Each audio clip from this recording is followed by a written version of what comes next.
guys, so I just went houseplant shopping, got some gorgeous new things that I wanted to share with you. I did film the whole shopping part, but it was a complete disaster. I took my camera and 3 batteries, all of which were only charged to about 10%. I'm not quite sure how I did that.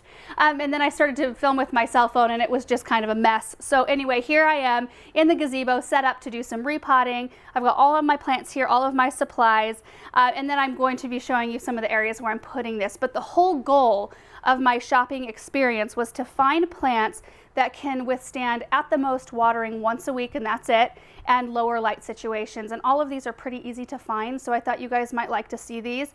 And you guys know that like my main thing is gardening outside. Like I really do a lot of projects outside, so my houseplants get neglected from about end of February to about this time of year when it gets really hot. It's 100 today. I do have a fan blowing on me right now to make this more pleasant. So my houseplants were just in a really sad state. I went through them the other day and groomed them. I think it had been 2 weeks since I checked on any of them. Groomed them up. I had to toss a couple of ferns. And so when I went to go shopping, I just, like, I know myself, I know how much attention I can actually give these plants. So I wanted some that can really take some neglect and some abuse. And I know that some of you guys are in that same situation, or maybe you're a beginner. These are great beginner plants. But if you guys want to check out some channels that are houseplant like focused, that's pretty much what they do. Amanda from Plantarina is awesome. She's got amazing videos and she's really fun to watch. Summer Rain Oaks Homestead Brooklyn is great. And there's another channel I'm not quite as familiar with, Kaylee Ellen. I know that she's growing super fast. People love her videos, so check her out. I'm going to be watching more of her videos as well. But I think all of them, we all have things that we can be learning, and I definitely have more to learn about houseplants. But anyway, so I'm going to start with these plants right here in front of me. I've got my potting tray out here. First of all, this is to kind of contain my soil a little bit. But this philodendron right here is called a Brazil. I really like the variegation on this one. I think it's really pretty. We've got dark green leaves with kind of irregular chartreuse striping. So each leaf looks a little different. Like this one's all chartreuse with a little bit of green, dark green up here. So I think it looks really, really fun. So this is a vining plant, and this is going to be going in my kitchen above some cupboards that are really tall. And I had a collection of ferns up there, and I don't know what I was thinking, because I have to get a ladder out, like a step ladder, in order to reach all those plants to take care of them. And of course, like, I didn't do it. I didn't take care of them like I should have, and I had to toss a few. So I think philodendrons will do much better. In fact, I already have a couple up there. Next variety of philodendron is Neon Cordatum. Beautiful, just clear chartreuse green. I bought 3 of these to put in the same container. Like, you could have patience and you could plant just 1 4-inch, and they're pretty quick. You can propagate these really easily, you know, just taking some stem cuttings and sticking them in dirt or in water, and they propagate with really no problem. Like this right here. You can see this longer stem can be cut, and then they form new roots right here on their nodes. So you can even see little bumps right there along their stems, and that's where they form new roots. So really simple there if you want to go that route. So I've got the 2 varieties of philodendrons. I did pick up 3 varieties of pothos, which these are very closely related. They look very, very similar. They're both vining plants. I used to call them all philodendrons back in the day. Even after I had taken care of plants down at the garden center for quite a long time, I didn't really even know the difference. And even now, like, it's I can tell you that pothos, I think, are a little bit more tough than philodendrons. They usually have a waxier leaf, and they can take a little bit more, like, they can just take a little bit more abuse. This one's called Snow Queen. Oh, also, they're much more heavily variegated. I mean, look at this. Like, that's some crazy variegation right there. So this is a really pretty variety. I'm excited about this because I have really dark colored walls in some of my rooms, so I need to get something that's heavy on white variegation for them to pop in contrast. The next pothos is called Pride and Joy. Isn't that a nice looking plant? Like, this is almost all the vining that I like. I don't like it when plants get really stringy and long. I like them to look full and kind of tight and clean. And that could be the reason why I don't have an enormous amount of houseplants inside. I kind of like there to be space between most of them, except for my collection on top of the kitchen cupboards. I like each plant to be kind of individual. There's a little bit of a yellow leaf on that one. But all of these plants looked really healthy. No insects. That's something to check for when you go down to look at plants. Like, look at all their leaves, look under their leaves, look at the soil. You know, you wouldn't want to buy a plant that had a bunch of dead, dying yellow leaves on it. So just make sure it looks good. This is actually my favorite plant of the entire haul today. This one is a Pothos Picta Satin. I have one of these inside up in Erin in my bedroom. I think that these are pretty because they look like velvet to me. I like that silver overlay on the leaves. I like how a lot of the leaves looks like the margin is silver, and then there's silver variegation on the inside. I just think it's such a beautiful plant. Like, wouldn't this be pretty in an outside planter in the summertime as a trailer, in a kind of maybe a morning sun, afternoon shade kind of situation, or probably just a shady situation? This would do really well. Maybe I could propagate a bunch of these and put them in my window boxes next year. That'd be pretty. Okay, so the next one here, this is a classic. This is a Sansevieria right here, mother-in-law's tongue, I think is the common name. I think there's probably other names for them. This is just like straight up dark green. There's a lot of different varieties of these that have, you know, different colored variegation. You can get them with silver or yellow.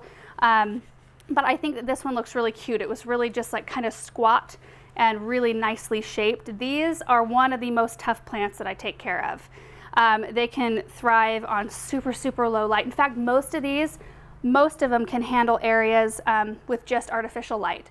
All of them except for the couple of varieties of ferns I'm going to show you, which is amazing. So this is a really good one. And on this side, I'll talk about the ferns next. Ferns don't typically love me. We have a very dry climate here, so I can get away with a couple different varieties. Any type of bird's nest fern does really well for me. I think they're really pretty, the glossy green leaves, they're very strappy looking. I mean, not like traditional fern style. I have a couple of these on my mantle, and they lived there throughout our winter season, and we burned fires in that fireplace every single day, and the rocks get pretty hot. I mean, it gets a lot of dry, hot air, and my bird's nest ferns just like, they're killing it. They're doing really good. So anything that can survive that kind of on the interior side of the room, like there's a lot of windows in that room, but they're on the one wall that doesn't have any windows. I mean, you got to hand it to that plant. They're pretty tough. So I was excited to find one of these. And the other type of fern that I picked up are the staghorn. I got 2 of these. I think these are so cool. I love them mounted on boards, hanging on a wall, in containers, whatever. I just think they're so pretty. I do have one of these inside as well, actually above the kitchen cupboards, and it's doing really well up there. So I thought I'd get a couple more to kind of fill in some spaces up there, just because I know that they like it. These are just, they kind of get like a fuzzy on the leaves. I used to think it looked dusty. I don't think it looks like that though now. This one is particularly nice though. Really pretty. And the last group of plants are these Dracaenas, which you can get them small like this, or you can get them on like a taller cane, so it's a bigger plant. And all 3 of these would grow bigger and will grow bigger if you give them enough time. So most of these didn't have an actual variety name on a tag, so I'll try to find those for you. But each one of them looks a little bit different in their variegation. I think this one is so gorgeous. So dark green, 2 white stripes on either side of that, and then chartreuse green. I do have one of this variety inside that it actually moved with us 3 years ago, and it's like, whoop, I'm snagging on my tray. It's like this tall now, or maybe a little bit taller. It's doing really, really well, and it gets hardly any light. And then this one here is the tallest of the 3. This one has heavy white variegation in it. So this is a really good one to go up against a dark colored wall. And then the last one is really interesting. Look at that. It's got like all the colors of green in it and then some creamy white. I think it's just gorgeous. So as far as supplies go, those are the plants that I brought home. For containers, I've got these little concrete pots, which, you know, I thought, oh, that would be really sweet, you know, in there like that. I've also got lots of terracotta, which I actually prefer terracotta over anything else. I brought one from inside because it had a dead begonia in it. I love this pot. I've had it forever. I love it when terracotta has this patina. I think it's just amazing. I'm actually going to put this one in it. I'll pot that one just like that. I know exactly where it's going to go. It's going to be beautiful. And the other terracotta that I picked up are brand new. So hopefully they start taking on a patina quick. But just kind of a straight-sided terracotta, and then some larger ones for my larger pothos, kind of large and squat. Like that. And I'm using the same potting soil for all of these. So I'm just using the Espoma Organic potting mix right there for every single one of them. I will water them in out here and then we'll take them inside. So I think what we're gonna do is just kind of speed this part up. There's really not a whole lot to, you know, repotting. Of course, you don't want to bump up your plants into too big of a pot. You want to make sure, like, this is not appropriate. Obviously, this is far more appropriately sized. So you kind of want to gauge that. You want to use the proper soil. So if I was to like get some cactus or African violets or orchids in with this mix, I would have to have different soil blends for those other 3 types of plants. But all of these like regular potting mix. So I'm just going to go ahead and do that. We'll take a look at them and we'll take them inside.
When you have all your supplies out, your soil, all your pots, it does not take very long to repot. This took me no more than 20 minutes to do all of these plants. I think they're all gorgeous in their containers. Now, I haven't top dressed any of the soil yet, which you can do, but I like to leave it for just a couple of days sometimes, just so I can gauge like soil, the wetness of the soil, and kind of get my bearings depending on where they're at in my house. And in fact, some people say to not even repot them right when you bring them home, but to just let them acclimate to their new spot first, and then repot them. That way it's not too much shock. But you know, usually I find repotting them is okay as long as I'm not like doing something too jarring. I didn't really mess with their roots very much. All of them had very healthy root systems, but it is very important when you're putting houseplants inside to use a saucer or something to catch water. These are my favorite to use because they match. I'm gonna have to go find some clear ones for these little concrete pots. But the difference is that the inside has been glazed. See how that's shiny? That keeps all the water in the saucer. Otherwise, water would soak through the bottom and ruin your surface, because terracotta is porous, which is great for the roots of your plants because it allows oxygen to pass freely, keeping your roots happy. But also when you water your containers, a lot of times you can see wet spots on the outside where water is soaking out as well. And then it's even worse if you have water pooling in a terracotta saucer that's not glazed like this, because it will soak through the bottom. Anyway, I stock up on these whenever I'm down at the garden center and I notice that my mom's brought in a new load of the terracotta saucers. I usually get a big stack of them because I use them like crazy. I wish, and I know you guys are probably with me, that every single container like these, like the glazed ceramic pots, all came with saucers. Why do they not come with saucers? It's so annoying to have to use saucers that do not match your plants. We need to start a campaign or a petition or something, I think. I don't think I have any other words about these plants other than the fact that I would use just the indoor fertilizer on all of these, like I do for a lot of my plants inside, unless it's something more specialized. Like I said, orchid, cactus, succulents, African violets require something a little different, but all of these can use the indoor fertilizer. I don't have any of that to show you right here, right now, but I'm not going to be fertilizing them today. I feel like repotting is enough and putting them in a new home is enough. So at this point, I will show you inside some of the areas where these are going to go. So this first pothos, this is the Snow Queen, is going in what we call the front parlor, but you can see I've got really dark colored walls up here, which I love, and there are 2 windows that are large, so it's a very bright space. So I thought that this one would look really pretty right here just because of the color, and I forgot to remove the price tags. That's also a good thing to take off your containers. Yeah, I think that looks really pretty right there. And then it can kind of get fuller and bushy and kind of trail over the side, and I won't let it trail over the front, but I think this is a good look. This is the same room, and this is a little Wardian case or terrarium that I thought this one would look really pretty in. I do need to clean the glass. I'm just noticing that now. There's some water spots in there. Let me set this down in here and see what we think. It's possible I might need a smaller, yeah. You know what? Look at how the leaves touch the sides. Let me go grab a different Dracaena. That might fit a little better. All right, so I'm gonna try this one first. I do want something with a little bit of height in here. I think that will work just perfectly. Yeah, that's really pretty. I also like to put low maintenance plants and stuff like this because it becomes kind of a pain to have to get in there and lift the plant out to water it so I don't get water spots everywhere. So I think this is a really great choice. And while we're up here, I thought I would show you my fern terrarium. It's doing awesome. Look at that. Russell, he's probably been dying to get in there since it's been up here. Really nice. It likes this spot. So I have this little stand from Gardener's Supply actually right here in the back parlor. And I've got some other house plants on it right now that are also fairly low maintenance. So I thought that this Dracaena would look really pretty here. Yeah, because I've got another one on that side, so it kind of mirrors. I think that's really nice. So this staghorn fern is going to go on this bookcase. Now I thought I had 4-inch clear saucers and I didn't, so I'll have to go pick some up. But for now, this will work. So I just want to tuck this one in right into the bookcase. Little touch of life right there. Okay, so on this front entryway table, I already had a bird's nest fern. So I think I'm going to add these other 2 plants. I'm going to see how they look though here first. There's the staghorn. Got my potpourri. Got to have the potpourri. Let's see if this actually fits. No. Nope, I think just the one plant. I don't want to clutter things up too much. Nice. So in our back parlor here, I just have this little table with no plants on it. In fact, I might put that tall Dracaena, just hide it in this urn. That might be pretty. But I'm going to put this little Sansevieria right here. Let me go get that last Dracaena. Let's see if this works. I got to figure out, first of all, let me bring this down. Got to see if I can just, might need to raise it up a bit. Yeah, it needs to be up just a little bit. So let me go find something, maybe a ramekin. Yep, so I'm gonna put a ramekin underneath the saucer just to hopefully pop the plant up a little taller. Let's see how this works. Huh, I wouldn't have even needed to repot that one. Kind of forgot. That's bad. Yep, don't want that. That needs a fern. Never mind. So we're in the great room now, and I have this old TV cabinet that I gutted a long time ago. And now it's Benjamin's toy storage, little bookshelf and some other things in there. But the top, I actually haven't changed this since we moved in. It's looked the same. So I have this picture frame here that I actually don't have a picture in, so I'm gonna place a plant right there. I think that that will look nice. Find a different spot for this. So the rest of these plants, I have 5 more. I'm going to try to work into the top of our kitchen cupboards up here. You can see that I already have a few plants up there, and these are all ones that have kind of withstood the test of time, and they've withstood my neglectful care. And so I've just added kind of some of the same ones to go up there. So I'm going to work on that quick, and then we'll show you what it looks like. So this right here is one of the reasons why I have to have low maintenance stuff, because I don't like to get this out and have to crawl up there and take care of stuff, but I was only able to fit 3 of the 5 up here. I've got this pothos, which looks gorgeous right there, bird's nest fern, and then the pure joy pothos. I've got these 2 left, which I actually think I'm going to put up in our bedroom, so I'll place those later. But anyway, I thought you guys might like to see where most of the plants were going and what kind of conditions they're in. So I hope this video was helpful. I sure enjoy having some fresh plants in my house. It's always a really good feeling. So anyway, thank you guys so much for watching this video, and we will see you in the next one. Bye.